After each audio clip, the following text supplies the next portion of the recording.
we've got a quorum established. So has everybody looked at the agenda? And if so, we need a motion to approve that. Welling Clark, El Paso County, motion to approve the agenda as submitted for the committee. Steve Schleicher, second. Okay, we have a motion, a second. Any comments, discussion? Hearing none, all in favor say aye. Aye. Okay, we have an agenda. Okay, moving on, consent items, let's see. I have to approve the minutes next. Has everybody had opportunity to review those?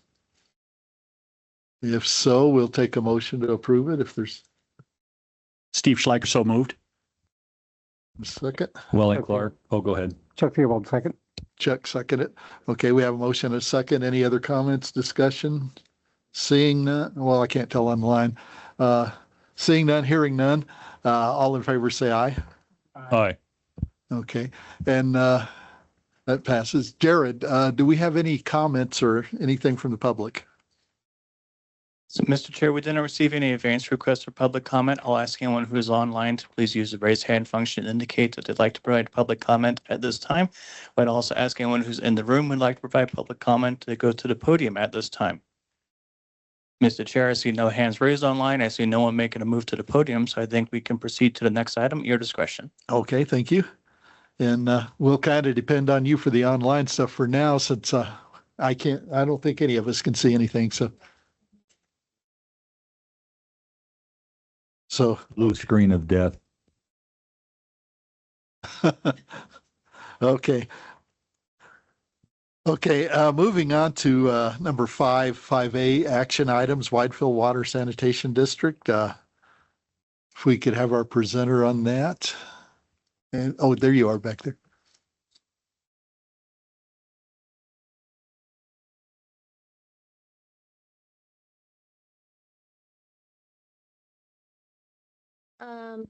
It's working.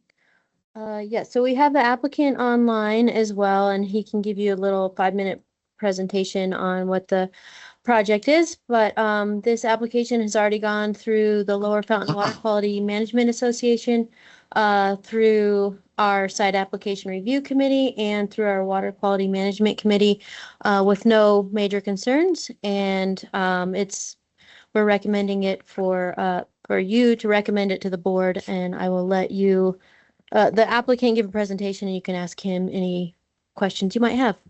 And the applicant's Adam. The applicant is Wesley. Wesley, okay. And if you're online, Wesley, please present at this time.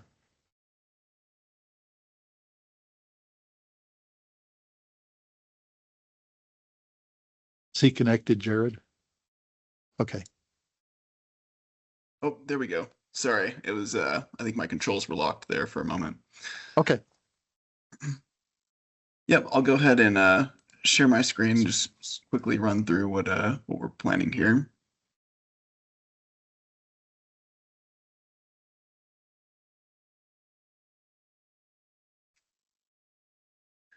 So this project is a force main extension to an existing force main that we have for the Widefield Water and Sanitation District.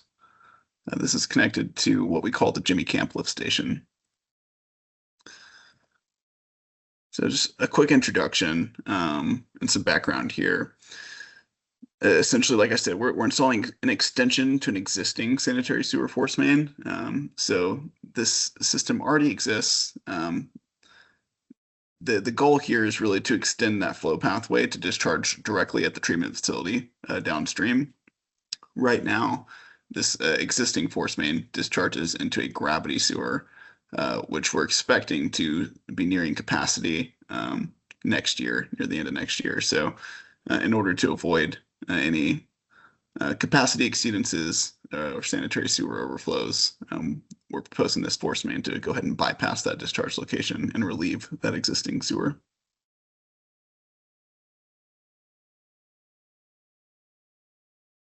So the project location, you can see outlined in blue here is the City of Fountain city limits. So most of the work here is happening within the City of Fountain.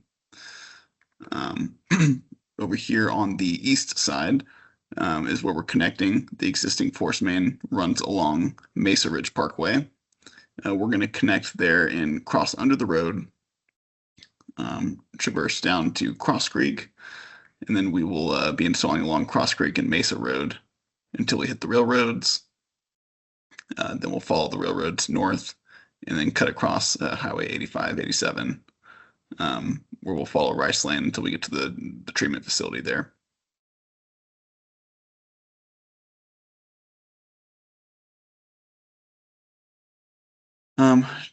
Just some background on the surrounding zoning districts. Really, the area that we're doing the work in isn't zoned except for the treatment facility, which is zoned as agricultural.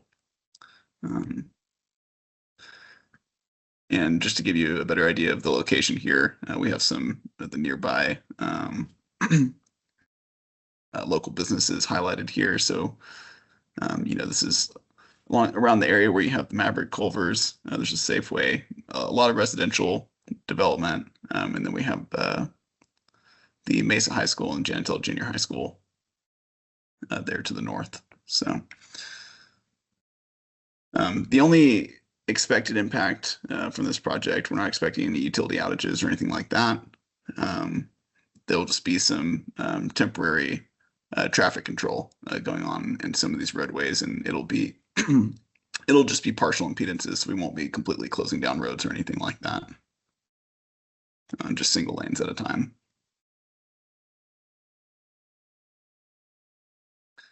And yeah, now I'll just open it up to any questions.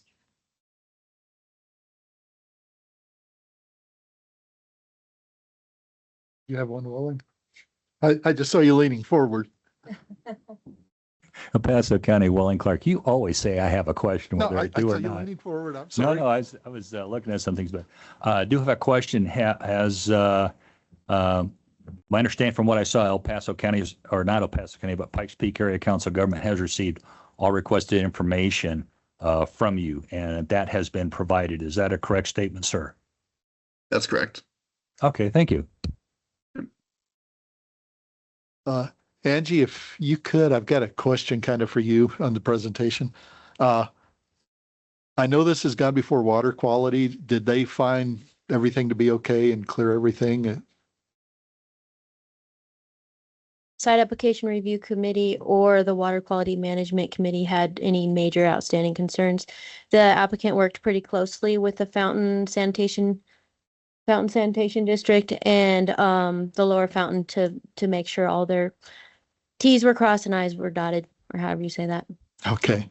Well, just in reading it, it looked pretty thorough, but I just wanted to be clear. Thank you. Okay. Yeah, Mr. Chair, I had the same question, basically looking at the reduced nutrient loading, particularly nitrogen and then phosphorus. Mhm. So I too was looking at that to protect Fountain Creek and the downstream users. So I'm glad you caught that as well. So thank you.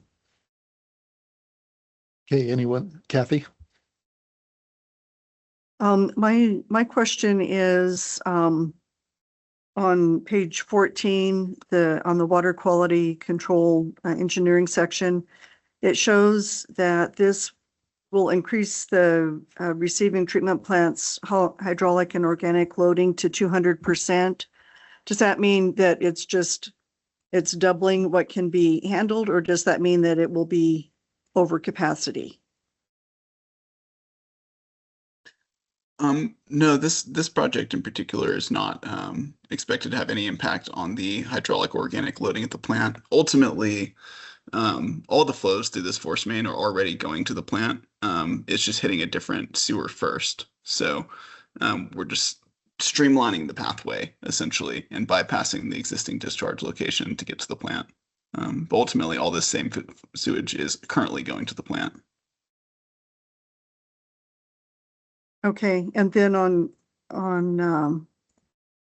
page 118, where it notes that capacity is expected to occur in 2025. Is that related only to the 12-inch line that's in place, and the 16-inch addition fixes that? Or I think I'd like to understand that statement a little better. Yeah, so the idea is that we had expected to be a little bit ahead on schedule compared to where we are now. So we were expecting to be installing the existing force main is 12-inch, and the new section that we're installing is a 16-inch. So we were expecting to install this 16-inch section before the end of 2025. We've had some project delays, and so it's looking like that'll happen, and it'll start probably late 2025, but it won't be completed until 2026. Yeah, the new pipeline or the new section of piping that we're installing will be a 16-inch upgraded or upsized from the 12-inch, mainly to plan for potential future capacity expansion at the lift station. But currently, there's going to be no capacity change. Thank you. Anyone else? Yeah, Mr. Chair, I just have a quick Yes. question in regards to ask Wesley regarding the capacity and growth planning. Many of us here know that Fountain continues to be one of our fastest growing municipalities here in El Paso County, not only for residential, but also commercial development. Just trying to, when I was going through the documentation shared, is when submitting the application, did you guys take a look at a projected 20-year demand without requiring premature expansion? Because the population growth assumptions is going to be a continual growth down there in the city of Fountain and security at Whitefield. So I just wondering what kind of projections you guys were looking at for this. Yeah, so separately from this project, I would say that this project is really achieving two goals. The first goal is really the primary driver for this, which is to relieve the downstream sewer, which is expected to near capacity. The secondary goal of this project is to put in place the infrastructure to allow the expansion of the Jimmy Camp lift station in the future, which a separate capacity phasing study has identified may be required, in the next 5 years or so. I don't have that study right in front of me right now, but that has been evaluated in terms of expected growth in the Jimmy Camp watershed. Awesome. Wesley, thank you. Mhm.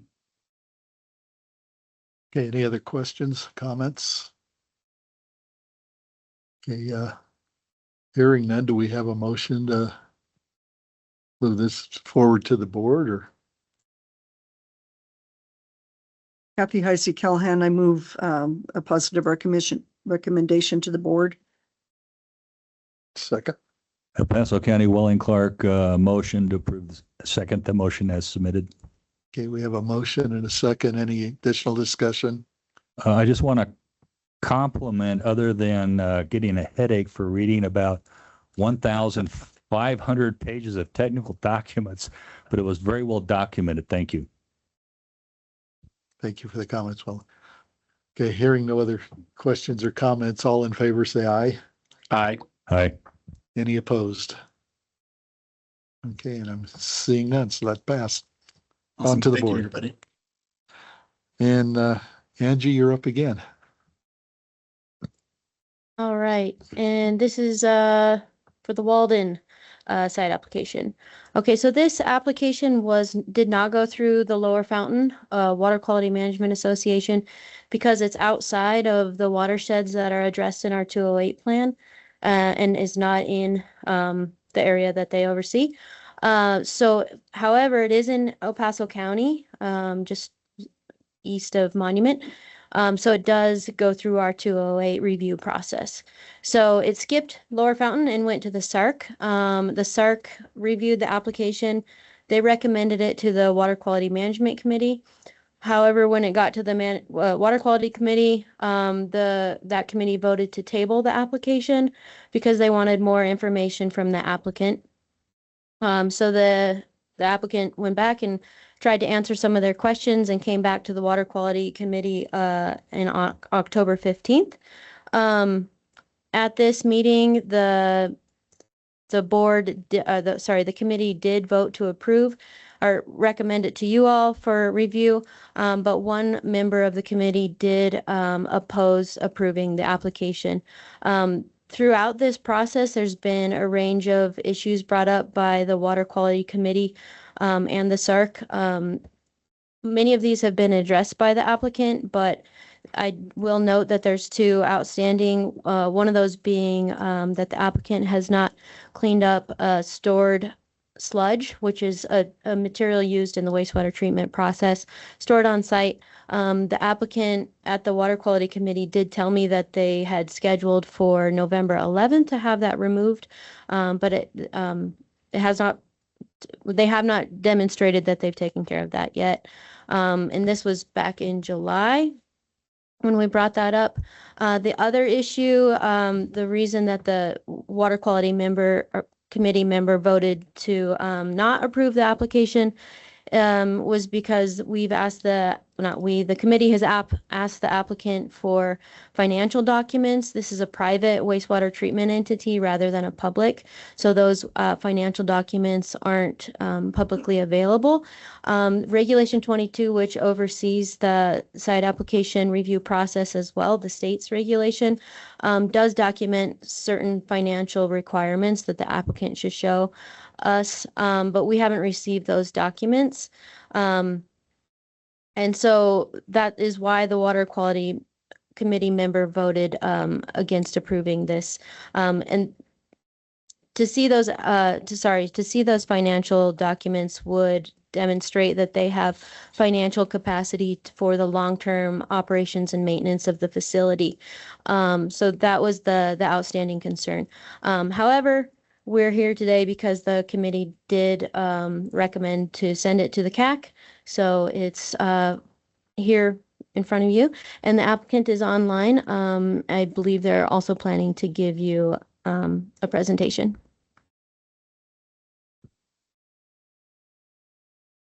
Thanks, Angie.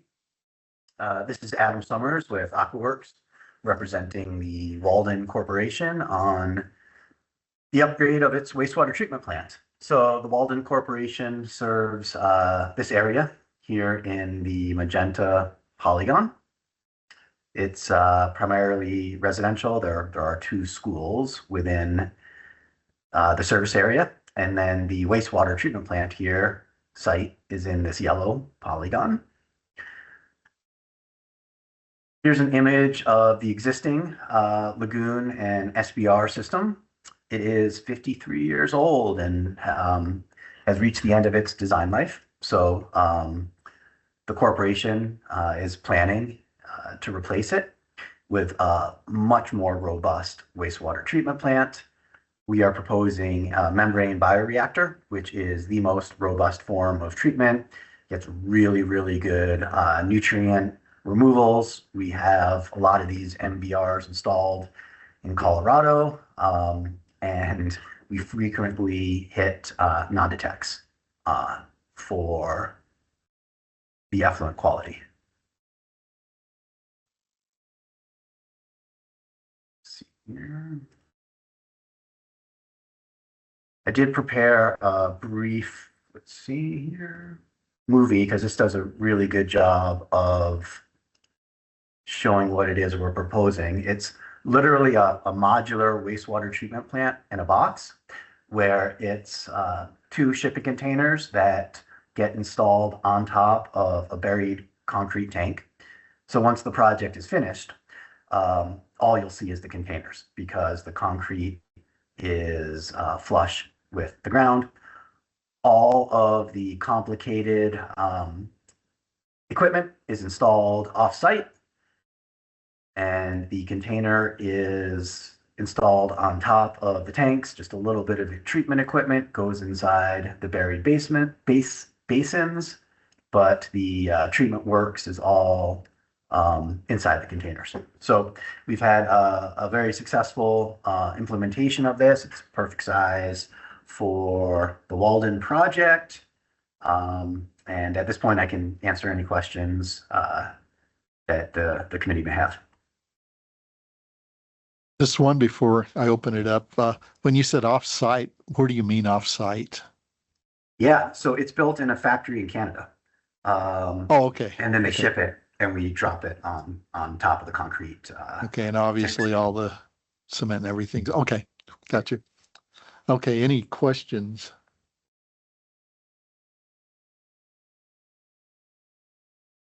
Anyone other than Welling?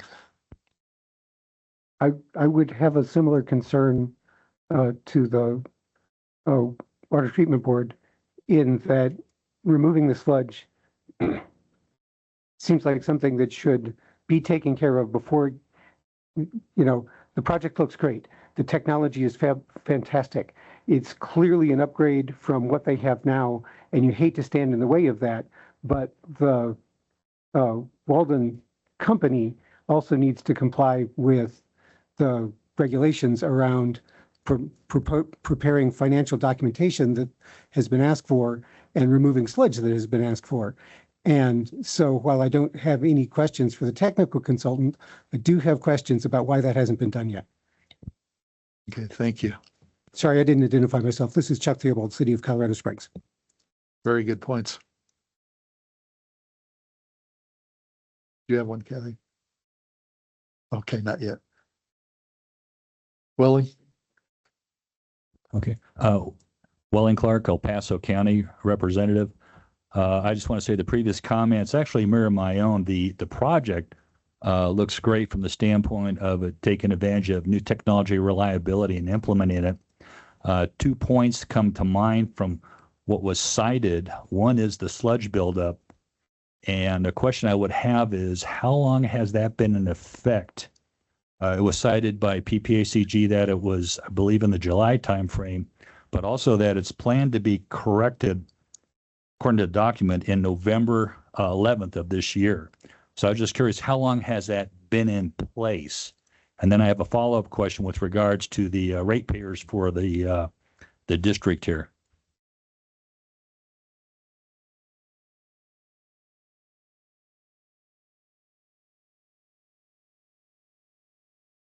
So Did I you hear don't- the question? Oh, Okay. the question was, Yeah. how long has a sludge buildup been in place on that facility? So I'm not sure if Matt Dunstan with the corporation is in attendance. He said he may be able to make it. If he's not there, then I can give you my best interpretation, but it's been there for a while. And that they've reached out to a third party to get it hauled. There's the full commitment that the sludge is going to come off the site. It just had to be scheduled for November 11th, and we've committed to Angie to provide her all the evidence that sludge is coming off in the next 2 weeks. Okay. Thank you for that answer, because this directs my question back to Angie from the standpoint of, in the past, we had a waste treatment project that involved the Broadmoor with 7 falls of shipping sludge and sewage, and that had to go through PPHCG. Would this same project, if it's being transported off from this project, would it require it to become forward to PPHCG, or would it be handled separately? Yeah, that's not something that would, this is as far as we would see it, is Okay. we noted it and we're, telling you that it's there. Okay, very good on that. And also the question I would have is, I assume that there are ratepayers paying into this district, and have they been made aware of this sludge? My understanding is this could be considered and correct me if I'm wrong, both of you, please, not maybe an EPA issue, but a hazardous product issue. And have they been made aware of that, those especially downstream? I'm just looking for information on this. Well, and just to give some context, my understanding is it's just a pile of dried sludge that just needs to be hauled off-site. Pile of dry sludge. Do we have a volume amount of it? Is it be one dump truck worth, or just trying to get my handle around how big of a problem was this? Is it significant, minor, or what? I don't know the exact volume. I've been on the site a couple times and I didn't even notice it when I was there. So to help put it into perspective. Okay, no, thank you for that.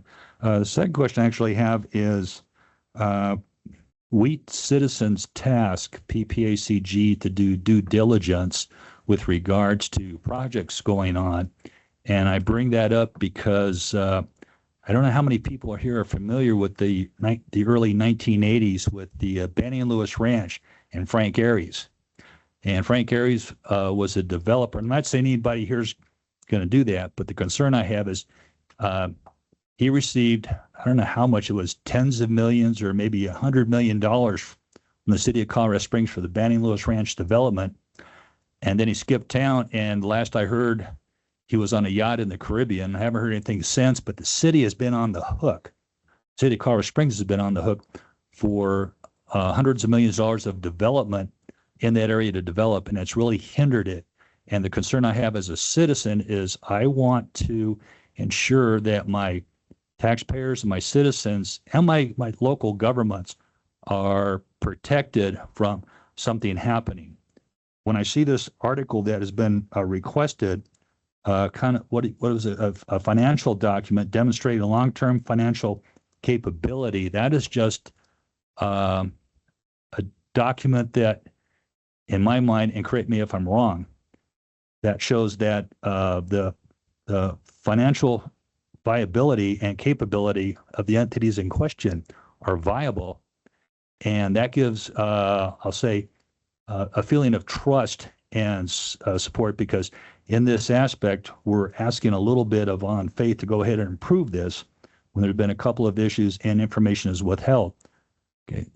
That's why I'm going to ask this next question is that documentation available by the company to be made present to PPACG, or actually the Water Quality Board, so they can adjudicate that and move it forward? And I would say this, if the sludge is removed by November 11th and that information is provided to the Water Qualification Board, I will approve this project wholeheartedly if it comes before us. But I just want to know, is that information available? And would it be made available to the Water Quality Board staff for review?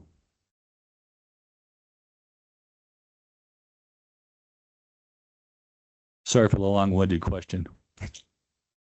No, and I'm sorry that I'm not able to respond one way or another, just as the engineering consultant. I Okay, haven't no, been understand. privy to that. So definitely worthwhile and something I can absolutely convey to the Dunstons.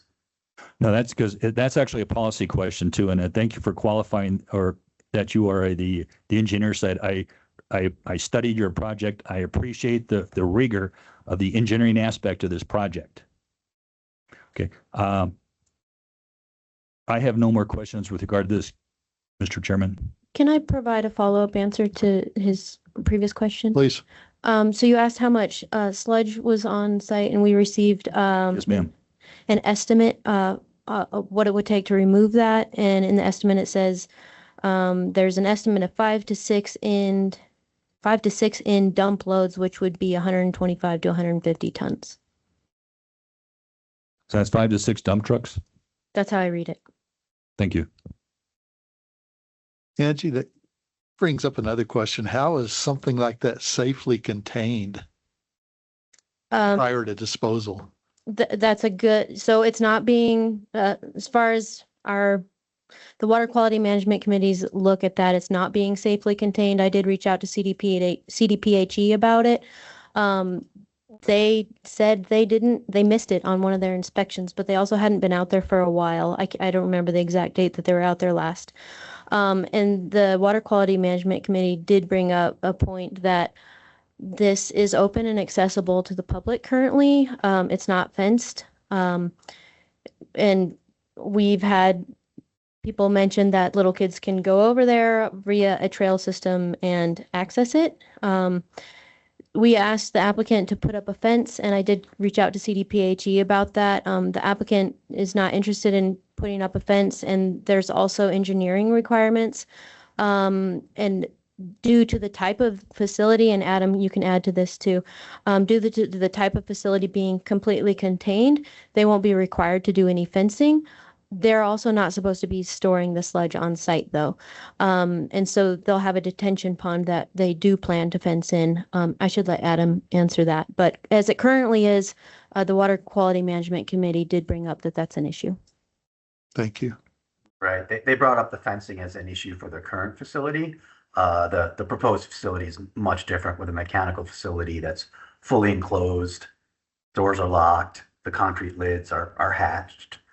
So there's no open liquid at all on the new project, which is removes the need for any additional fencing beyond that. Steve?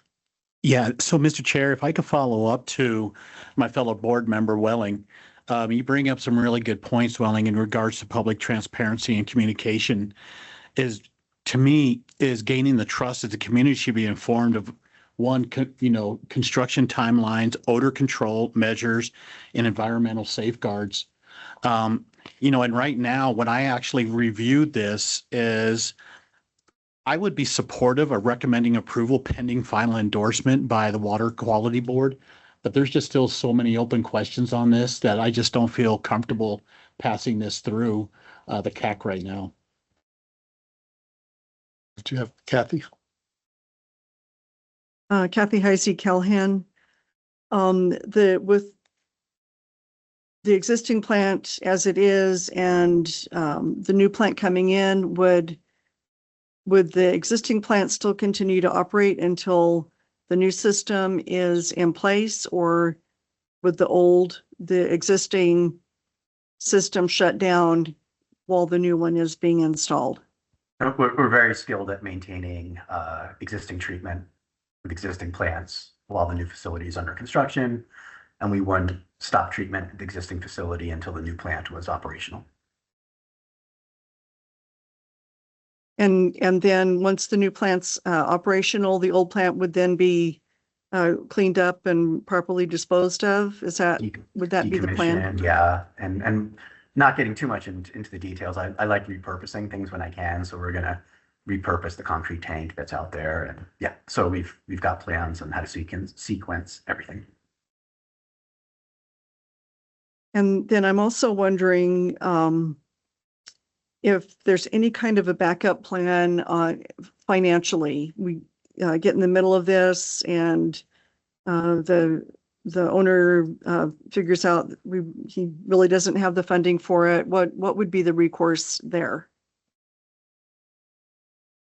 In terms of the funding to finance the project, yeah, so we have demonstrated financial capability to build the treatment plant. So that's been provided to the CDPHE. That's one of the CDPHE's requirements that they look at the site application. So we did include a statement from the corporation's banker saying that they did have the financial capabilities to build the treatment plant. Okay, so if I'm understanding your answer correctly, CDPHE has financials, but the Water Quality Board does not? Not financials, a letter from the bank saying that they had, I forget the exact amount, ability to borrow the capital expense from the bank. Okay, so it's like a letter of credit kind of Correct. situation. That's exactly right.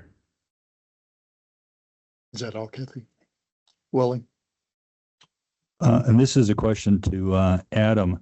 I want to compliment our member Kathy Heisey for the question about building it. The statement that I see in the write-up provided to us to read is that the applicant has a financial plan for ongoing operations and maintenance, which is different than building. Can you address that, please? I can. So in the site application, there's both a capital cost, engineer's opinion of cost for the capital expenses. And in addition, then there's the O&M estimated expenses as well. So those are they're quantified separately in the site application document, and two different types of expenses as the committee is talking about both O&M for long-term costs and then the capital for initial construction. El Paso County, Welling Clark, following up, and this is my question to PPACG. The statement I read here is saying a financial plan for ongoing operations and maintenance. It was just stated that information was provided. Has that information been provided to the Water Quality Management Committee? We have information that they have secured funding to build, but we have not seen anything regarding ongoing operations and maintenance, which for other public water treatment systems is publicly available information, but we don't know anything about this entity's ability to finance their ongoing operations and maintenance. Thank you. No more questions, Mr. Chair. I'm ready to entertain a motion if there are no more questions. Hearing that, are there any more questions? Okay, entertain a motion at this time.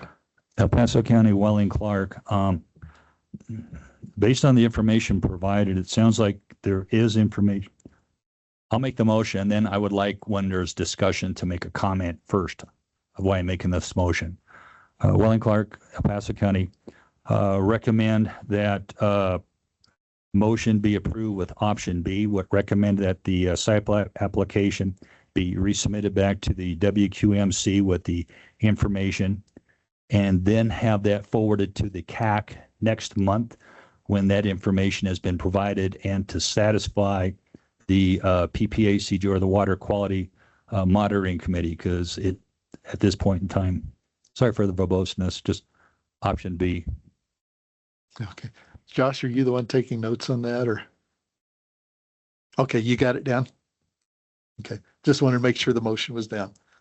And Steve? So, Mr. Chair, I will absolutely second that motion. I was actually thinking about the conditional approval as well. So, Welling, thank you for bringing that up. So I second. Okay, we have a motion and a second. Any discussion? Chuck? You wanted to say something about the motion? El Paso County, Welling Clark. The reason and this is justification for this, is why I made this motion is I, as an individual, represent citizens. I am not technically involved in this. I do want to make a comment. Compliments to the engineering group that put this project together. It looks very well, reliable. It looks excellent from that standpoint. The concern I have is the transparency and the dedication that we can guarantee services to the citizens in unincorporated El Paso County, which is what I'm a representative for.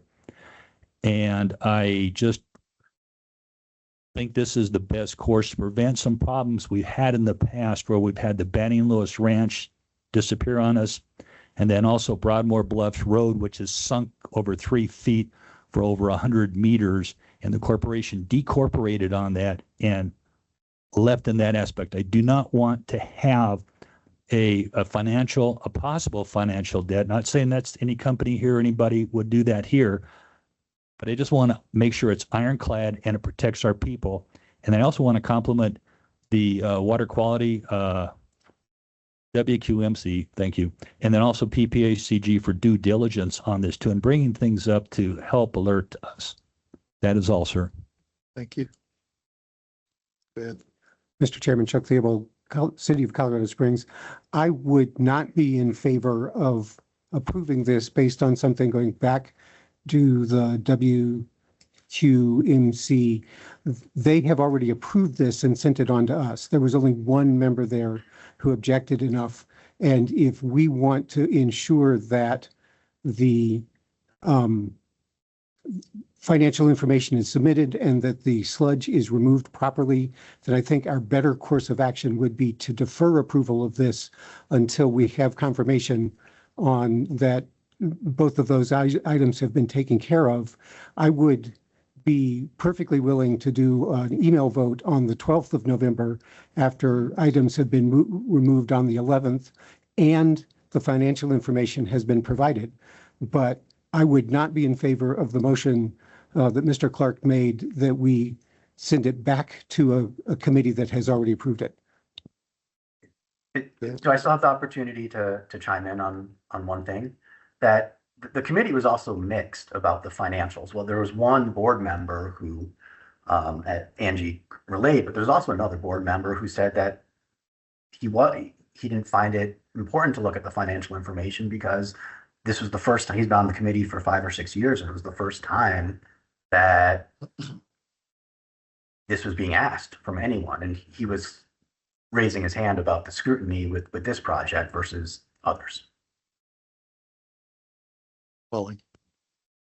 El Paso County, Welling Clark, motion maker. I would accept the comments that were just made about an email vote as a friendly amendment to the motion, because those two items would show goodwill and demonstration by the applicant. So I would accept that as a friendly amendment, and I would encourage the second of that motion to accept that also. I do second that.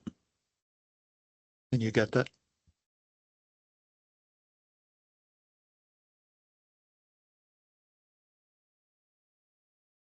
Kathy? Kathy Heisey Calhan. With this project, it's not a new project. They're talking about systems that are in place since 1972.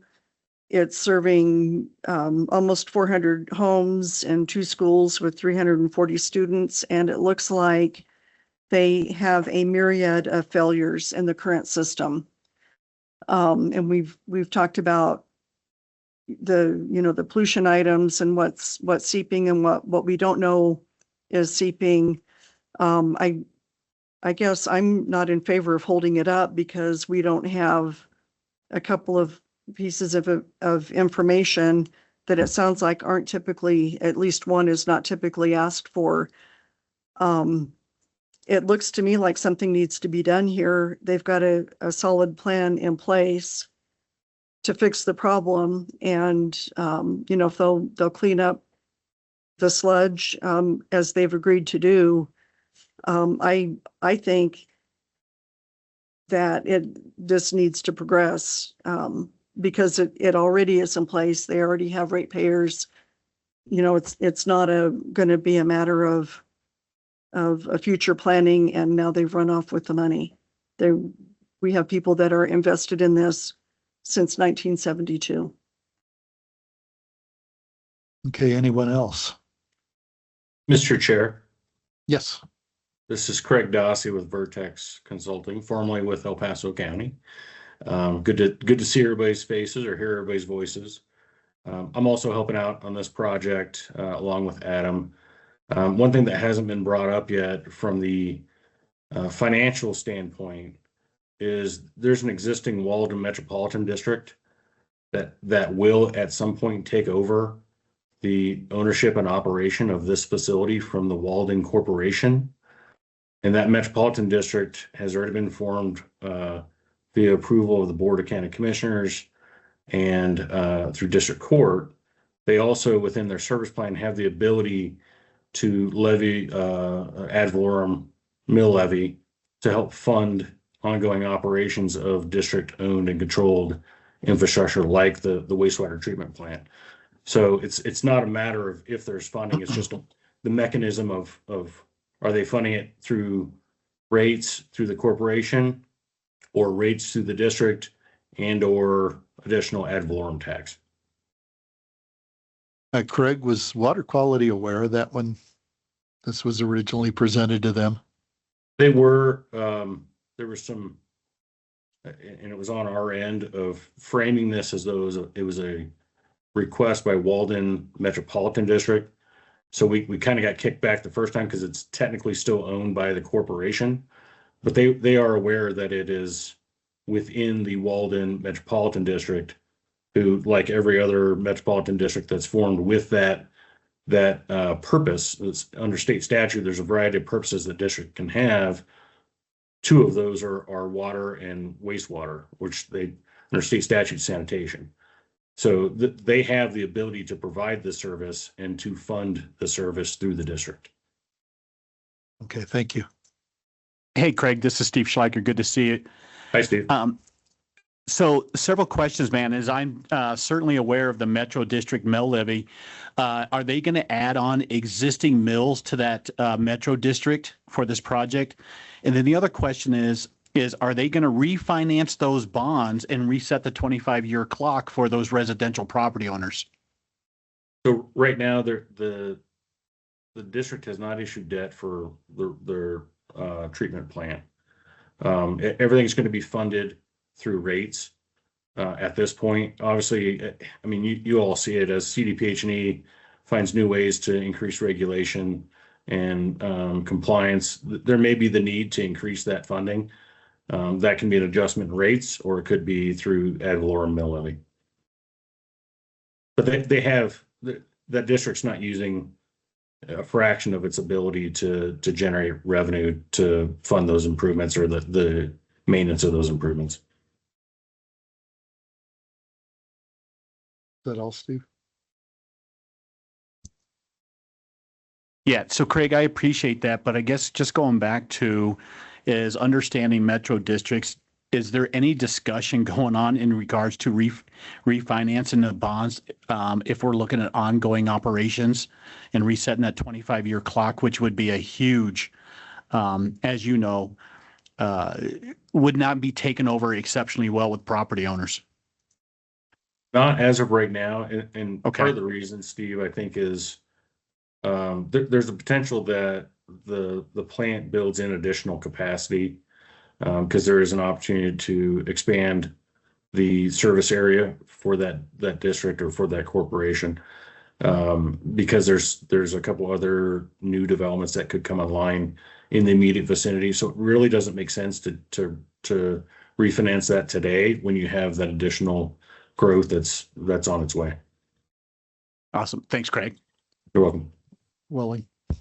Well, in Clark, El Paso County, just adding on to what my committee member Steve Schleicher said, with regards to the citizens, are they aware that this will be coming up to them? Have they been made aware of increased costs with regards to this district? Over. So again, as of right now, it's not the district, it's the corporation. There's as of right now, no intent to increase the rates. It's going to be funded through additional rates. But if there is a need to increase or add a mill levy, that would have to go through their district board. We also received information that rates would be increased. I think the idea is that they could be increased. They haven't gone through the final projections for that yet. But the district's the backstop, right? Because that's a guaranteed revenue source. Obviously, the rates are too, but the district's sort of an additional layer. When I was at the county, I reviewed all the special district service plans. I, believe it or not, reviewed this one, so it's kind of weird full circle for me. But it's an opportunity to kind of transition into a quasi-governmental entity that manages this as opposed to the corporation. But this is the first step in making that happen.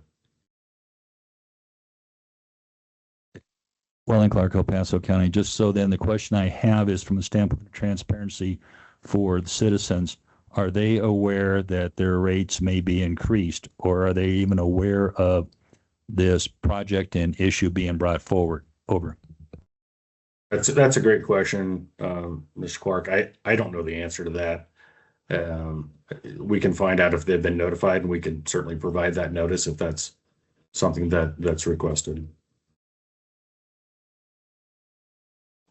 Okay, any other questions, comments? Hearing none. Mr. Chair, this is Jared. Jared.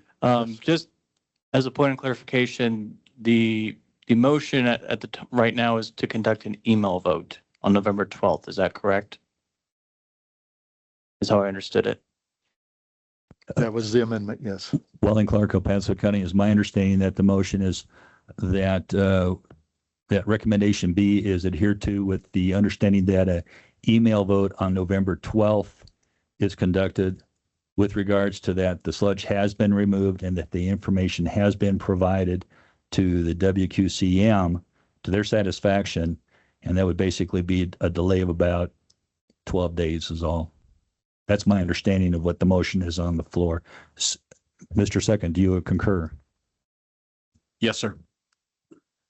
Question, Jared, when does the board actually meet? November 12th. So that would not give them enough time to post it. Well, so there's, and this is kind of what I wanted to just clarify, because if the request is an email voting meeting, logistically it can be done, it's just not the cleanest. But knowing that November 11th is Veterans Day. A lot of offices, including ours, is closed that day. Now, if we need to conduct or have the vote conducted on Veterans Day, we can.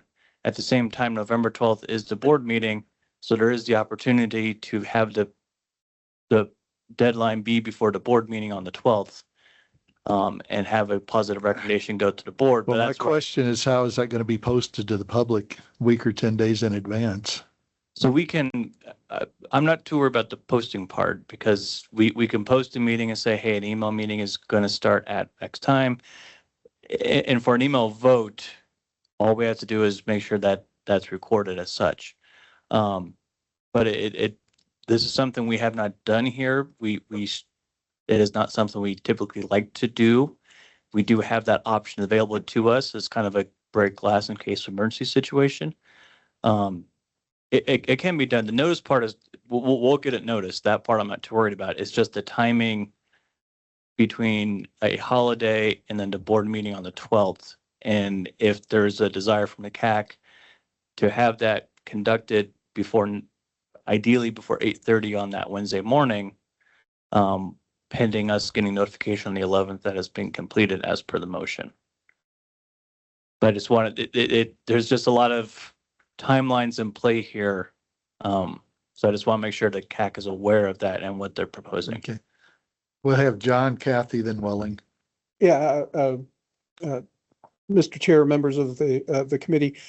I also want to make sure that if this is the road you go down, that you have a understanding of the timeline involved. So something happens on the 11th, and again, we're not here to know about it, but then we go and let's say first thing on the 12th, Jared drives out there because he's got that all-wheel drive little white. I'm just kidding. It's a little thing.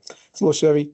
Anyway, and finds out about it. We send an email to you, and then how long would you all have to read the email, discern the contents of the email, and then respond back? I appreciate you guys sort of bending over backwards to do that, but let's make sure that we understand an email will come in sometime around 8 o'clock. The board will start meeting at 9. How much time do you all need to actually look at that and then respond? Because again, an email vote is something that's again, for an extreme sort of thing. And does this hit that level of something extreme? And if you guys say it does, then that's fine. But then you also have to commit to, yeah, we send out the email, everybody has till 9 o'clock. And then for that, what constitutes a quorum of an email vote? If you only get 3 people responding, does that mean it's a yes? Or does that mean it's a no? Or do you have to get to a certain number? And my boss is here, so I better be quiet. Go ahead. Thank you. Andy Gunning, PPACG Executive Director. Thanks for the deliberation on this. This is super helpful. Just one point of clarification, the board meeting on November 12th, I don't see that as practical, being able to take this up if there's going to be a cleanup on the 11th and then weigh in by the CAC. The one thing that John maybe wasn't aware of is our board meeting is actually going to start at 8 o'clock on that day, given other business they have to conduct, an executive session and elsewhere. So to update our agenda on the fly on the morning of November 12th, that's not going to happen. So I appreciate the effort to try to squeeze it in, but I think between the holiday and our early start, we may have to find some other pathways forward. You know, Andy, one thing I wanted to share as well is being involved in some email votes is just in regard to the quorum. Yeah. And, you know, folks being on holiday and things like that. So that was a concern for me as well, as far as if we can actually have a quorum at that time. Right.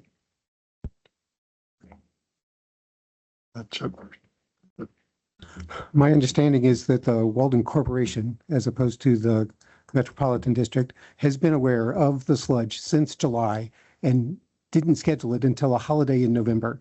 I understand Member Heisey's concern with moving this forward. I also have a concern with not delaying the project, which is why I was trying to suggest that we have an email vote.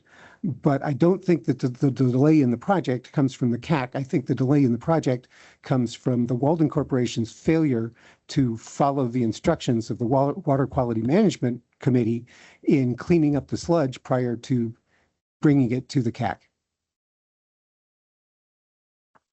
Go ahead, Kathy.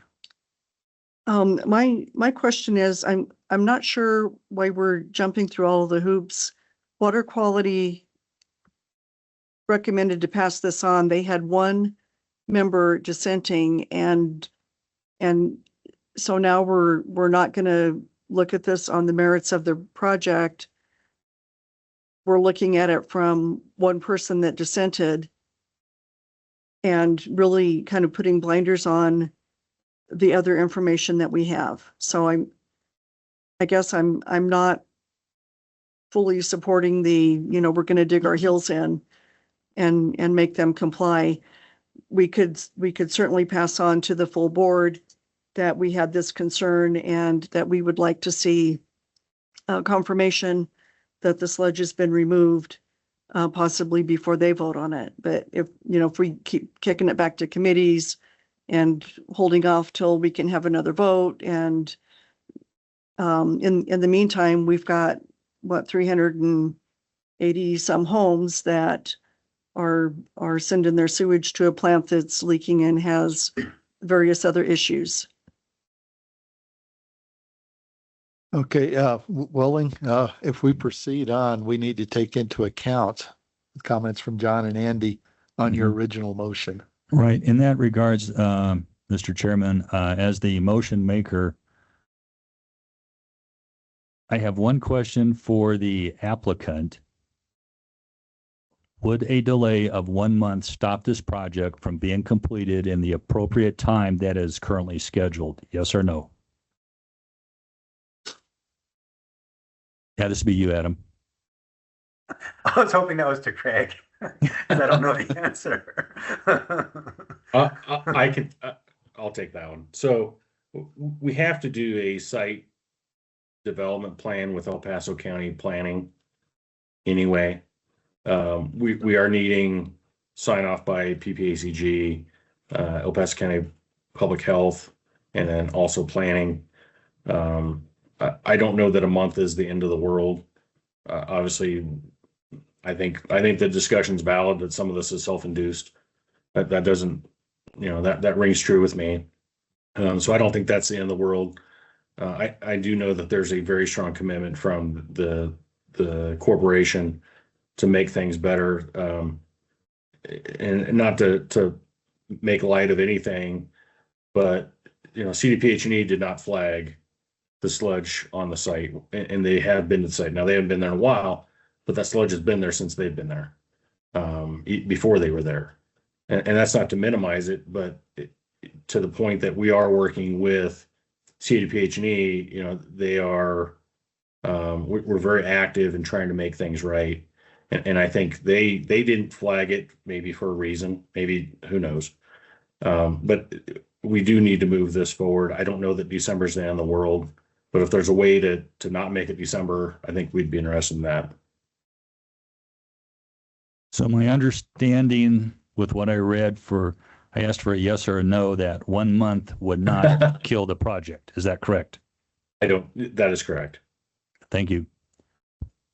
Mr. Chairman, and with the, what a mess this is. Robert's Rules of Order strikes again. As the motion maker, it sounds like to me we can actually go with the original B option motion, send it back. I want to support the due diligence of the staff that looked at information and asked good due diligence questions just to protect our citizens. And if it's so, I would wish to amend my motion because of Veterans Day, of which I am one. Okay, I'll still vote. Okay, but I would like to go back to the original motion. And if it's okay with the individual that provided that modification, to just do recommend B, go back and have the corporation, Walden Corporation, provide the information to satisfy the questions that were asked, bring it forward in November, and I will be very supportive of it in concurrence that sludge has been removed. And I do want to, that would be the motion I would modify at this time, and I would ask the second to join in that. amplifying that, I have a concern about individuals that work with health safety not citing a problem, and that's the state. That was CD. I'll talk to PPACG who that was, and I'll be contacting them personally. So my motion is recommend option B, send it back to the water. How do you ever pronounce that thing? WQMC for review, and that they just provide that information from a fiscal standpoint that they can do the operations and the maintenance. Because if the staff has a problem with that, I rely on them for that information and that concern. If you didn't see that in other entities, then this should be approved at least on this one. And if the information does exist, it should be provided very quickly. Okay, so long story short, recommend option B, provide it back to the WQMC for review. Steve, you did the second. Where That's did your you stand second. on that? Welling, thanks for explaining that out as you did. And I still continue with my second on that, Mr. Chair. Okay, still continue. Okay, we have a rehashing of the motion in the second. Any other discussion, comments, questions? Mr. Chair, this is the chair back in the back of the room. Yes. So again, not to complicate things further. So the Water Quality Management Committee would not meet, well, they would meet in November and then it can go through the process. At the same time, I just kind of want to bring this up to for the CAC's consideration. If the only thing that is that you're looking for is the confirmation that the sludge has been removed, would that require a revote by the Water Quality Management Committee, or is that something that you would want to consider and essentially just table this for November or for October and bring it up again for consideration November once you get the information you need?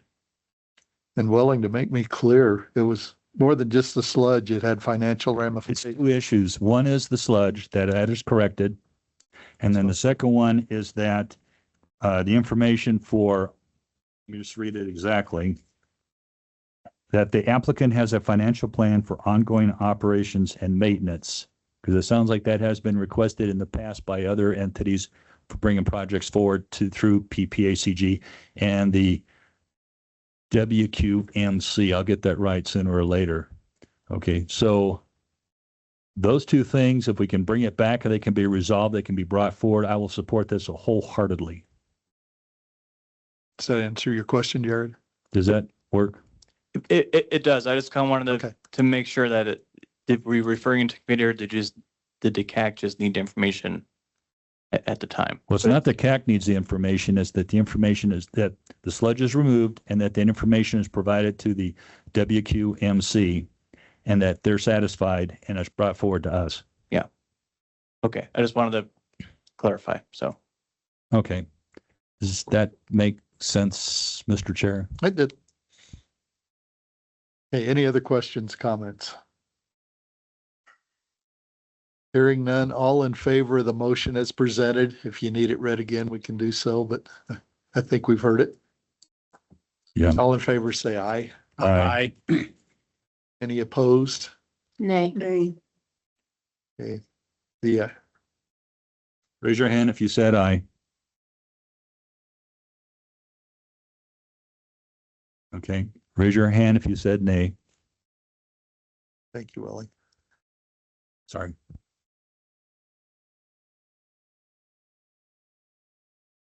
I did not see anyone online vote. So that will be readdressed next month. Okay, moving on, Angie, we get you one more time. All right, last time for today. So this is another site application from the Lower Fountain Water Quality Management Association. So this application was, we have the applicant here today in person. He'll talk to you about it. Was reviewed by their own entity, the Lower Fountain Water Quality Management Association, in January. I'll let the applicant speak to the project, but it has also been reviewed in October by the Site Application Review Committee and our Water Quality Management Committee again in October. And they're recommending it with no issues. So I'll let the applicant speak.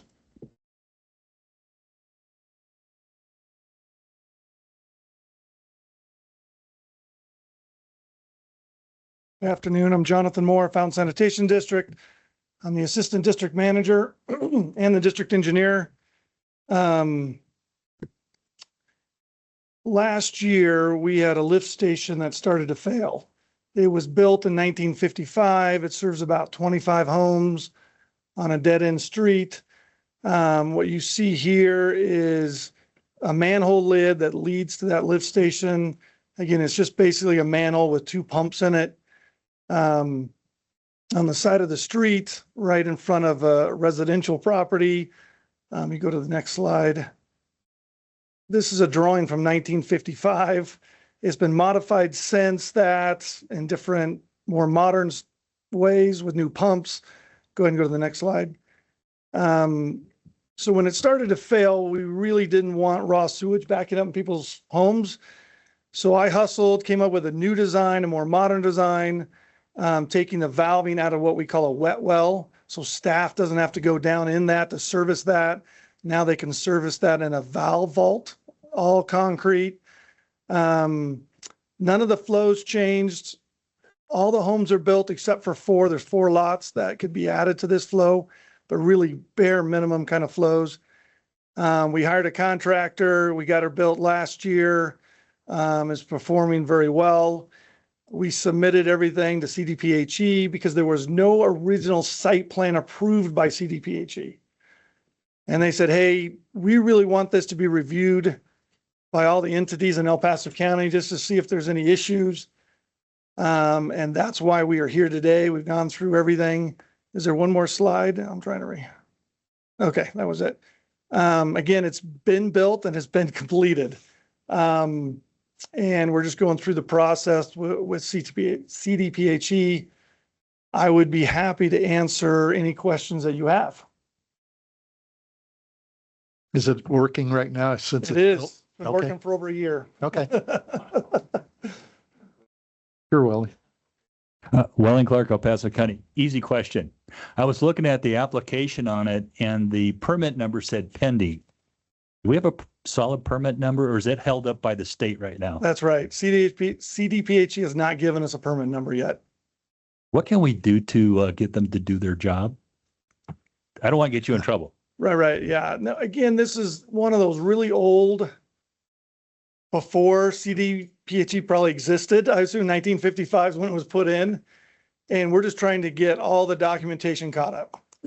Is there anything our elected officials can do to assist in that? None that I'm aware of. Okay.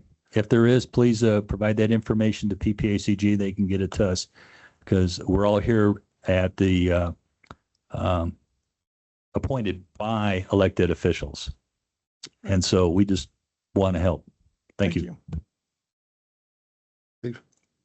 Yeah, Mr. Chair, Jonathan, good to see you, sir. Growing up down there, I know that region's climate is variable at all times. I think many of us here probably driven through the flooded streets of Fountain and or Security Widefield. So knowing you and knowing your team is, I'm pretty certain you guys explored the resiliency measures such as flooding that occurs down there quite often, the hailstorms and things like that with this new system. So my question is if you guys looked at that as well. We have, and fortunately for us, this is on a dead end road where it's not a low spot. We actually have gravity lines coming in from 2 different directions in this particular street. And again, we have SCADA set up, emergency beacons that'll go off to all of our staff that if something happens with this, knock on wood that it never does. But yeah, we looked at all that. So we feel pretty confident in it. Thank you, sir. Yeah. Anyone else? Okay, thank you. Okay. This time we'll entertain a motion. Kathy Heisey Callahan, I move positive approval to send this on to the full board. Chuck Theobald, City of Colorado Springs, I second. We have a motion and a second. Any additional discussion? Seeing none, all in favor say aye. Aye. Any opposed? And there are none. Okay. Let's see, we're moving on to traffic data. Okay.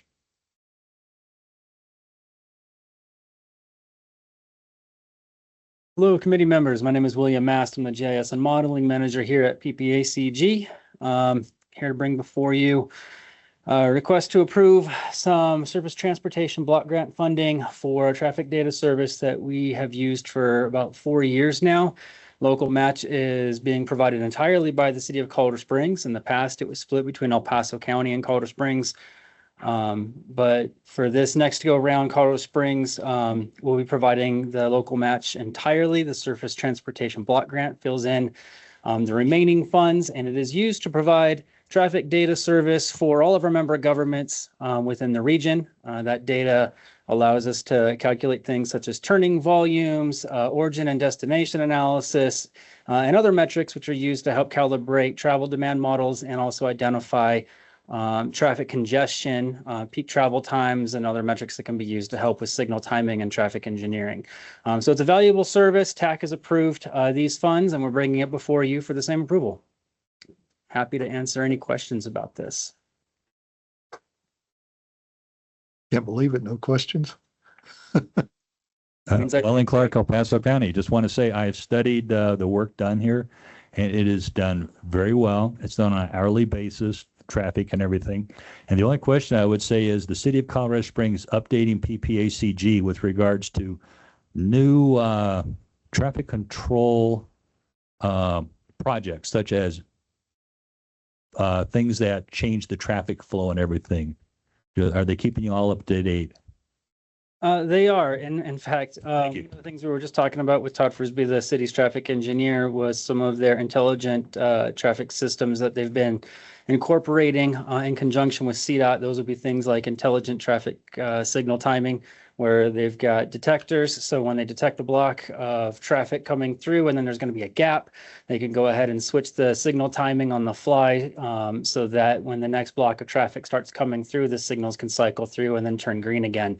So to delay things like that. So yeah, they keep us appraised of this. And again, the data that we collect through the streetlight service, which is what we're contracting with right now, is useful to help set those timings and identify those high target areas for improvements to the system. But if you're asking about specific projects, yeah, through our TIP process here, which Josh could speak to, no, they've been great to work with. Anyone else? Right. Talk to Joe Royal. Okay. Well, we'll entertain a motion at this time if there's no more questions. Welling Clark, El Paso County, motion to approve. Second. Teresa Cheek at large, I'll second. Okay, any additional comments, discussion? Hearing none, all in favor, say aye. Aye. Any opposed? That passes unanimous. It's already there. It's yeah, with the median construction, it's pretty bad right now. Yeah. All right. Thank you all. I think Jason's got a brief safety action report for us.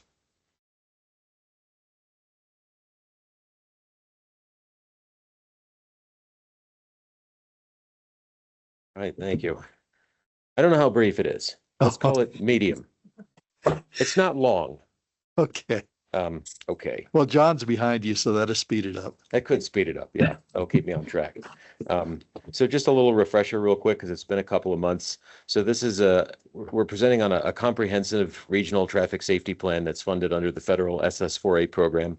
It's driven by a lot of excellent data, has a robust stakeholder process, very strong plan. I don't think there's ever been a regional safety plan on this level in the past. So it's kind of a new animal, just the depth and the scope of it. The project has been in progress since early this year, led by our Felsberg Holton Ulevig consultant team. Colorado Springs and City of Fountain are actually doing their own plans under this program. And we have had coordination meetings with each of them. The City of Woodland Park and PPACG have partnered to provide this plan for the rest of the Tri-County region. So the rural and mountain areas and the smaller towns. Aside from the benefit of having a rigorous traffic safety plan, which is a great thing, the other main benefit of the plan is that it creates eligibility for implementation funds for the projects listed in the plan. So there's construction funds, basically. So there are potentially construction dollars at the end of this process that would be about $1 billion nationally for the 2026 funding opportunity under the program. So that it does that, as well as helping provide information in support of these projects for that grant, and then really any other type of grant that the jurisdictions may choose to pursue. So it's just kind of grant supportive information. We've discussed this project with the CAC back in July of this year for some general direction and comment, and now we're starting to have some draft products to review. So we're back today with the first of those, and then I think these items are going to keep coming until early next year when we're seeking recommendations and approval. Certain plan elements we'll be bringing you today in future meetings are required under the grant program. So there's some structure that we need to follow in order to have a valid plan. You'll hear a little bit more about that. And last but not least, we do need to wrap up by March, April of next year in order to have enough time for our member governments to apply for the construction grants.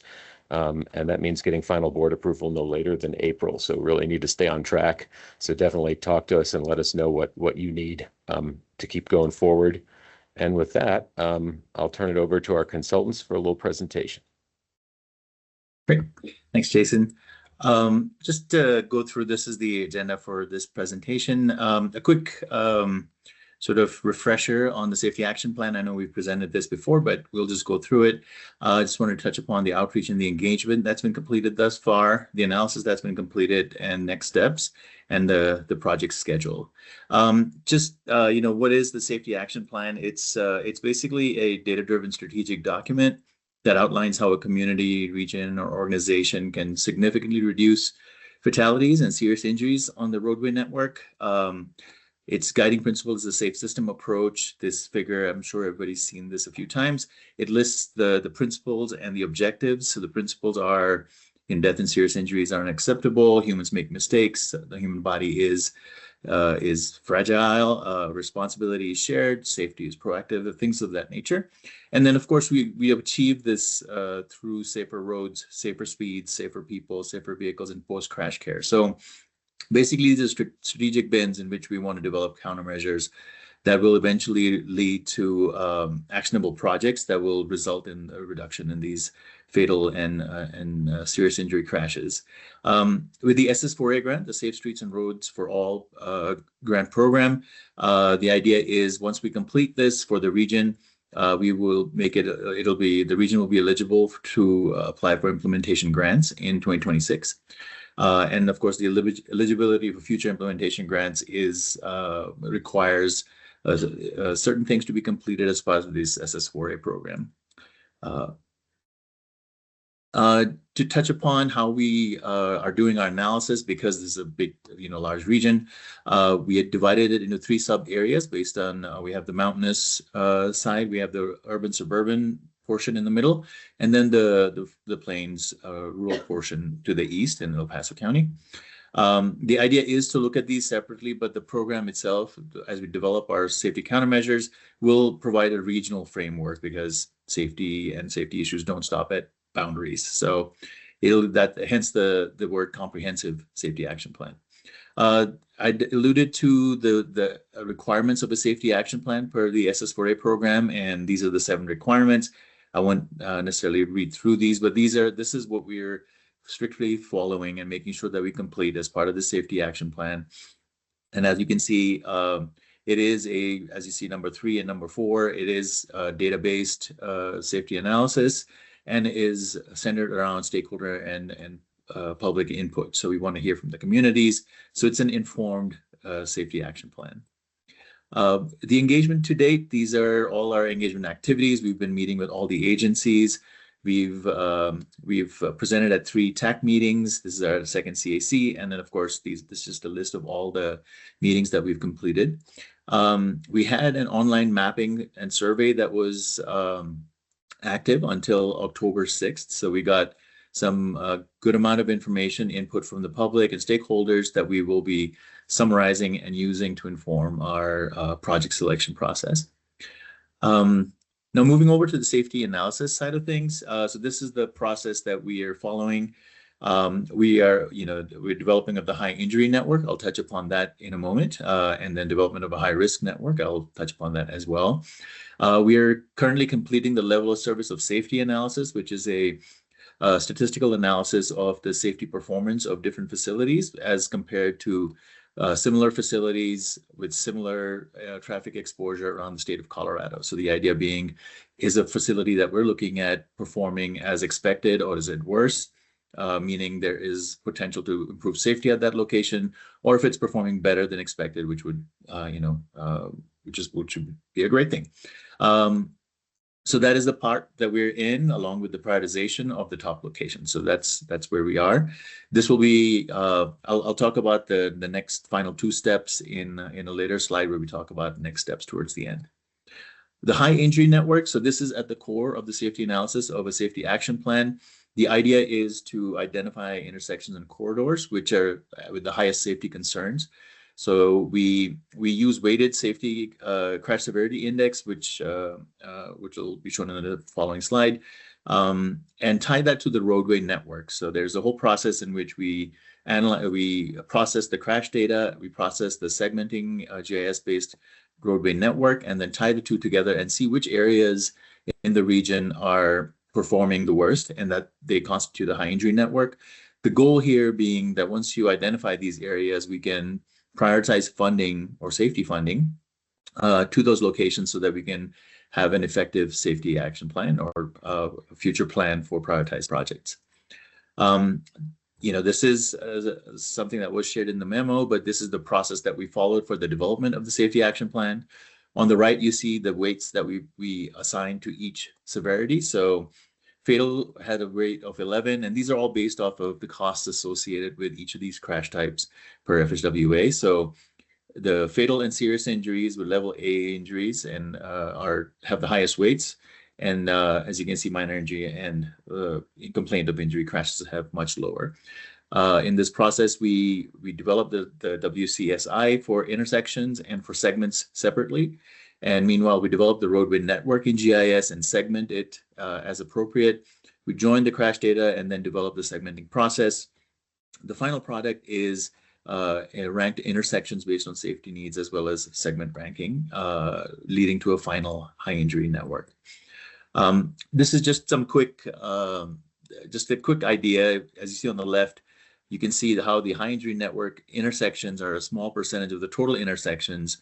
But in the bottom left pie chart, you can see that small pie or small piece of that pie constitutes a very large number of severe crashes in the high injury network.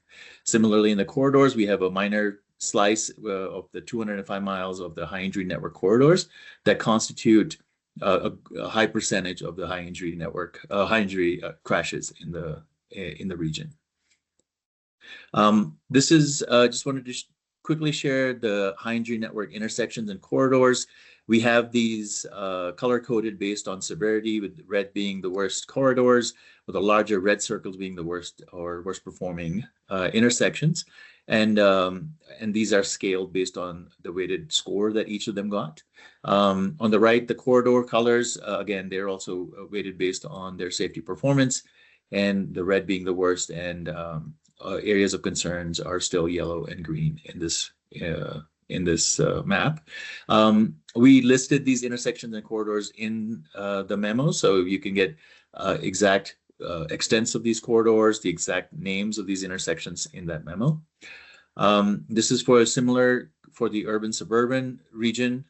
Just wanted to mention that Colorado Springs and Fountain are doing their own safety action plans, hence they are excluded in this area. But we have been coordinating with those safety action plans as well. So as we develop our intersections and our priority locations, we are coordinating with them so that we can have an effective plan in tandem with theirs for the region. Finally, this is for the rural portion in El Paso County, where we have the intersections of concern and the segments. As we look at all of this, I just wanted to mention, as part of our coordination, we are also requesting agencies and areas to provide us with safety projects that have been identified by them previously. So we want to make sure that whatever safety action plan we develop is useful to each agency and that they are able to use it to apply for further funding. The following slides are about the high risk network. Now, this is slightly different from the high injury network. The goal here is to have a proactive safety approach, with the idea being not waiting for a crash to occur before identifying an area that has safety concerns. So the way this is done is a different methodology where we associate causal factors with crashes. So if there is, we find causal factors could be presence, absence of medians, number of lanes, the exposure in terms of traffic or AADT, several proximity to a school, urban suburban context, things like that. And then we identify what causal factors can be tied to crashes, and then we find where those factors are present in the entire area and mark those as risk locations and basically apply systemic safety improvements proactively. So the high risk network for the mountains, this ended up being very similar to the high injury network, but the risk factors here are listed. So the functional classification was a factor, the volume, speed limit, the senior population and zero vehicle households were of concern. So those were the causal factors in the mountains. This was the urban-suburban area. Risk factors were slightly different. As you can tell, proximity to schools was added to this, as was presence of medians. So these became presence or absence of medians. One thing I just wanted to mention here is when we say a factor might be proximity of schools, the solution wouldn't be to get rid of schools, but to apply certain countermeasures in the proximity of schools to avoid certain types of crashes. The last one is the rural area high injury network. As you can see, part of it overlaps with the high injury network, but a significant one does not. And again, this some other ones that sort of pop up here is the poverty levels, as well as the speed limit or English proficiency rate. So these are all risk factors that were identified, and that's what they correspond to when we develop this network. For our next steps, now that we have the high injury and the high risk network, we are now prioritizing top locations. So the fourth step there, and this will then lead to countermeasure pairing. For a countermeasure is basically a safety intervention at a location in order to significantly reduce or eliminate crashes. And these can be design countermeasures, or it could be operational countermeasures. For example, if there's a lot of left turn crashes, a signalized intersection might consider protected lefts, for example. These can also be behavioral or policy countermeasures. So the idea being that we want to, like I'd mentioned earlier in the safe system approach, safe redundancy is very important in safety. So that means applying more than one safety countermeasure at a location. So it could be a combination of design, operations, and policy in order to improve safety. And then the final product will be an implementation strategy and recommendations and a prioritized list of projects, which is a requirement of the SS4A program. Using this prioritized list, the agencies will be able to apply for funding. And the one thing I just wanted to mention is that the agencies aren't required to follow the prioritized list necessarily. It's just informative in terms of our analysis, a comprehensive list of projects. And each agency is free to choose or totally ignore the list, but they're free to choose any projects that make sense. There is a local funding match component, so feasibility of funding is also a factor. For our next steps here, the project schedule, we are right now in October, so we're in the project prioritization part of the program of the study, and then this will then be followed by development of the action plan itself, and then of course we will seek approval from the board, from TAC and the CAC for formal adoption, which is required for the SS4A funding process. With that, I know there was a lot of information, and again, information that was shared in the memo as well, but happy to answer any questions that you might have. So, Mr. Chair, this is Steve Schleicher. I really don't have a question. Just really a comment in regards to the safety action plan. is really thinking outside the box. Is this data can be really, really critical in the hands of some of our legislators in regards to some of the policy that's being set up at the state. And, I, for one, am sitting here, I don't know why I've become more aware of some of our motorcycle deaths in our community. And I'm wondering if that is due to some legislation passed where owners of motorcycles can just drive up in between vehicles and zoom in and out and, not just go with the flow of traffic. In addition to that, is taking a look at this presentation. A lot of that also has to do with the I-25 corridor. It looks like there was a lot of severe injuries up there from Monument leading up to Douglas County, Castle Rock, where there was a lot of red there. I've driven that at night and it's horrible. So, just one of those things where I think this would be great data in the hands of some of our elected officials when they sit there and they're pushing policy up at Denver. Thank you, Mr. Chair. Thanks. Anyone else? Welling. Welling Clark, El Paso County. Excellent plan. I like what you're doing. Reduce the number of incidents. Have you looked at taking how much a municipality or an entity would save by having reduced accidents? Every accident that they respond to cost the taxpayers money. This could be something that can, as a measure of merit, that may get them on board to help promote things, just like Committee Member Schleicher just mentioned with regards to that. And I'm just asking this as a curiosity point, because the city of Colorado Springs right now has a $30 million deficit, and all the other municipalities and governments around here are experiencing funding issues. And this could be a way of getting projects that help them reduce the cost of their budgets. Just a thought. Yeah, actually, as part of this process, so we will be developing planning level cost estimates of each of these countermeasures. And then for a few select projects that agencies identify, we will be able to develop a benefit cost analysis. So the benefit there would be the monetary benefit of saving lives or saving serious injuries, because each of them are associated with a cost. So that is something that we would be able to do if an agency so chooses. It won't be possible to do it for all, say, 100 projects, but for the top projects where funding is sought, we would develop a benefit cost ratio. Okay, anyone else? Jason, you have any more comments on this? Nope, just to say it's a lot of technical information, so thanks very much for your attention. Thank you. It's very good information. Great. If just one last comment.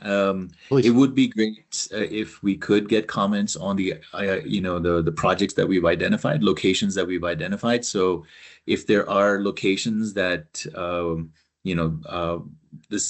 the CAC might have heard from the public in terms of safety concerns, we would be happy to take those into considerations as well. Or if the CAC could review the project locations, if they make sense. The idea is that we want to make sure that we aren't missing anything, and that the analysis that we've done thus far makes sense to everybody. And thank you for your time. Would you like us to send that to Josh or Danelle or to you directly? Or you can send it to me directly. Okay. Anybody would do. And again, we're not asking for sort of a comprehensive analysis review, but anything anecdotal that you're aware of that you might not see, or something you see that you may feel might not belong there. So just anecdotal stuff like that. Okay. Thank you. Thanks a lot. Okay, thank you. Okay, so you're up, Josh.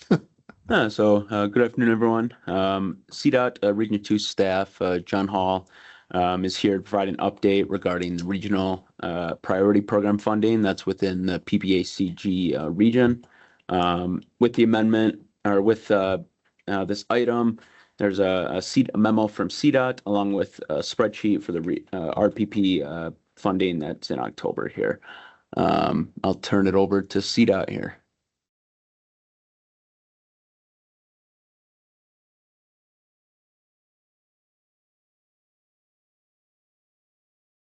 Hey, Hey, John, while you're coming up here, is this kind of a update on what the board had originally disapproved and you guys went back and reapproved, or? No, this has nothing to do with that. I Okay, hope. okay, just wanted to be clear. To John Hall with Colorado Department of Transportation. I don't have a briefing. You guys have a memo and all this stuff. I can gladly answer questions. If you'd like, I can certainly pull up the spreadsheet and drone on about the changes being made. It is a long, comprehensive memo.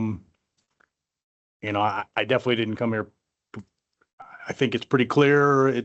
Although it is, you know, there could be some complexity in there that I'd be glad to answer questions about, but I definitely don't want to turn this into a huge briefing. The point of the memo was to be pretty clear and concise. I will just say that the overall philosophy is to take all those changes that were discussed, and I believe it was June and August cycles with the board, right? And the 10-year plan.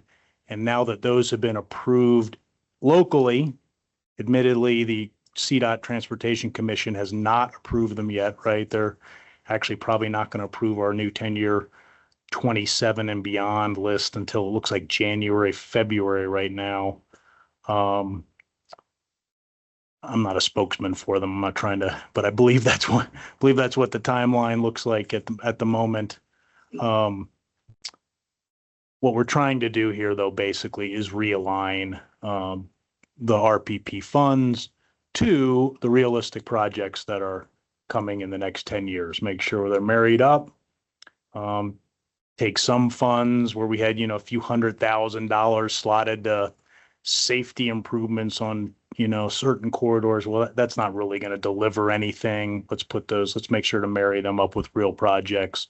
And there is a little bit of extra money also in terms of one of our priorities as well, which is just maintaining our assets, right? And we've implemented a IDIQ, we call it basically a on-call HMA repair task order. We got some money, for example, going into that more recently to just fix our roads. We just did an overlay out on Powers Boulevard, Milton Propey with that funds, some of those RPP funds. So like I said, I really don't, you guys have been here already. I get the lucky thing of following a bunch of other proposals. I'm sure you guys don't want me to drone on for a long, long time, but I'm very happy to answer any questions about any of this stuff. I do have an information question. Item 6, what does that entail? It's the one in Fountain there. Okay, so What is the bridge? So this is one of the proposed projects on our 10-year list. Okay. So the bridge J18M is that bridge on the south end of it, US 85. Okay. Just to the northeast of the tie of the interchange there with I-25, right? Okay. Pinches That's what down. I thought it was. I just wanted to be clear. So that bridge has, you know, some definite concerns in terms of the long-term maintenance aspect. Mayor Thompson and the staff over there are definitely regularly inform us, you know, there's a bump, a little bit of settling at the abutments and things like that. So that bridge is now eligible for bridge and tunnel enterprise funding. It's also, like I said, we've added it to the 10-year list. It is a project that CDOT is pursuing going to be pursuing a BIP grant to try to fund. And again, this is just lining up some of that RPP funds to really help us be ready, get that BIP grant hopefully and move forward. And my other information question, number 17, Stetson Hills, what does that entail? Okay, so that was one of the changes there in August, the Stetson Hills, to put some RPP funds to that.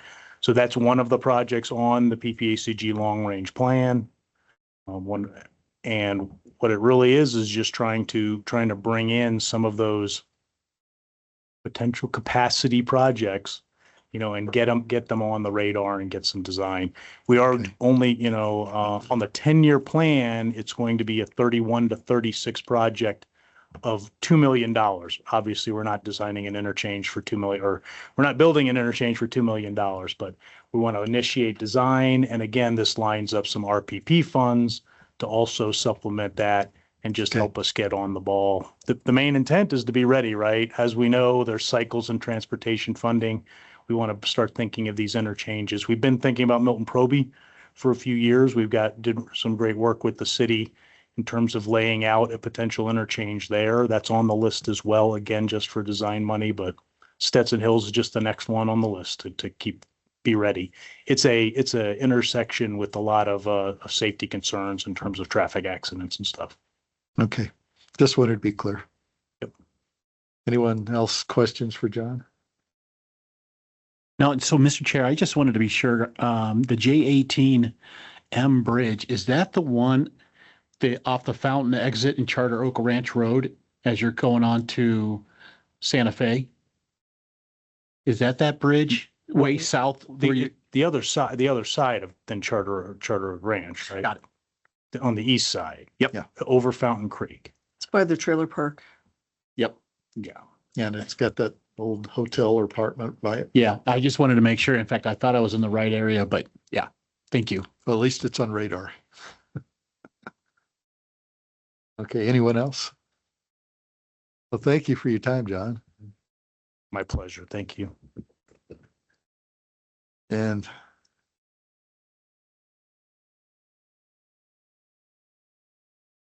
Lisa, you get it. Hi, everyone. I'm here to close you out. I'm here to talk about the FTA 5310 funding. This funding is enhancing mobility for older adults and individuals with disabilities. So this funding is designated from the federal government and is here to close gaps within paratransit and public transit and just to provide more service. Usually paratransit is 3/4 mile from a designated fixed route. So this funding will give to human service providers to fill in the gaps. We are the designated recipient from the federal government, and we're here to proportion that money to providers in the Colorado Springs urbanized area. The funding will run from January 1st to December 31st of next year, 2026.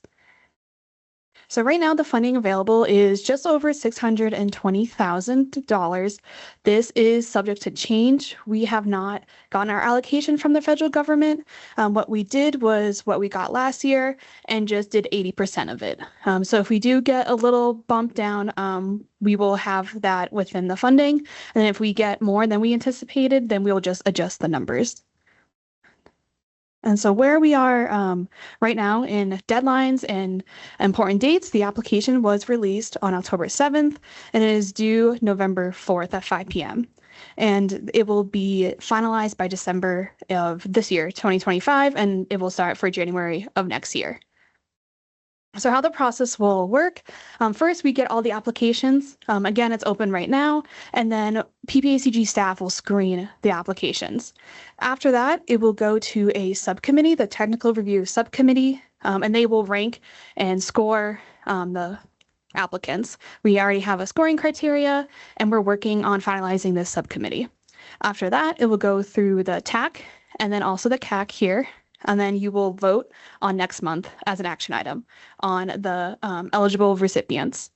And after that, it'll go to the board, and the board will have a final say in the saying as things go around here. Next slide.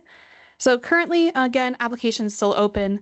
The NOFA, the Notice of Funding Availability, was posted on our website. It went through our mobility coordinating working group. It was posted in the newspapers, and then we're forming the technical review subcommittee.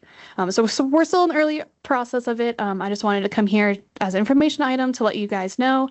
And then next month, I'll have a lot more information, who applied, the scores, just a whole bunch more. And then we'll go through the process of just approving the applicants.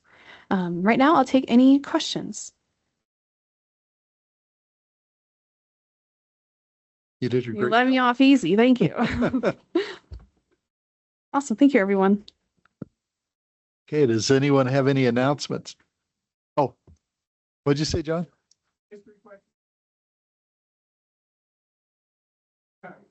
Math, some music, movies, any trivia? No, but thank you.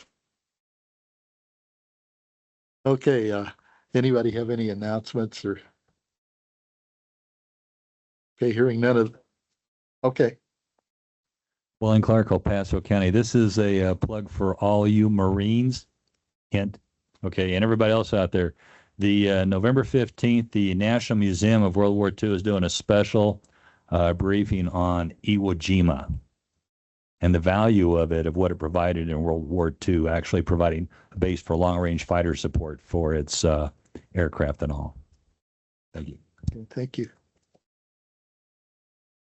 Mr. Chair, if I could also just remind our listeners that November 4th is Election Day, and ballots are due back 7 p.m.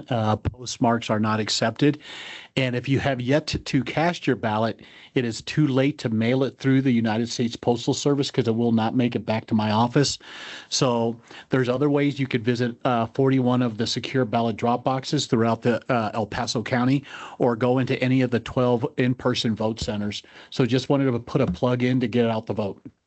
Thank you. Can I comment that? Please. It is a wonderful service to have the text confirmation back that my ballot has been received and approved to be counted. I love that. Thank you, sir. Hey, anyone else? Okay, I think at this time, Josh, if you can help me on our meeting schedule.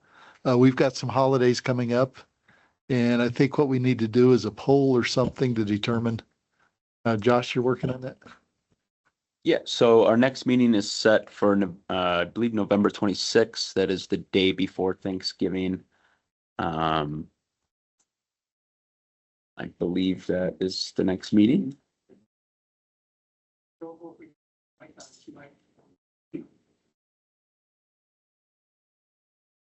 Can I chime in? This is Danelle. Yes, please.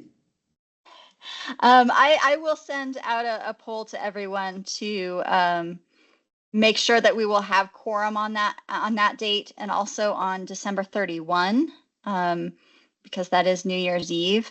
And if we will not have quorum, we'll look for an alternate date for those particular meetings that could be held virtually, or those particular meetings could be held virtually. So I'll send that poll out in the next week. Yeah, on the December 31, is there optional dates that you're going to send out? I certainly can. I haven't looked at them yet, but I Okay, certainly will. we can actually go into like January 2nd or 3rd and still give the board time? Yes, Okay. Okay, thank you, Danelle. of course. And I don't think we have anything else to cover, so we are adjourned.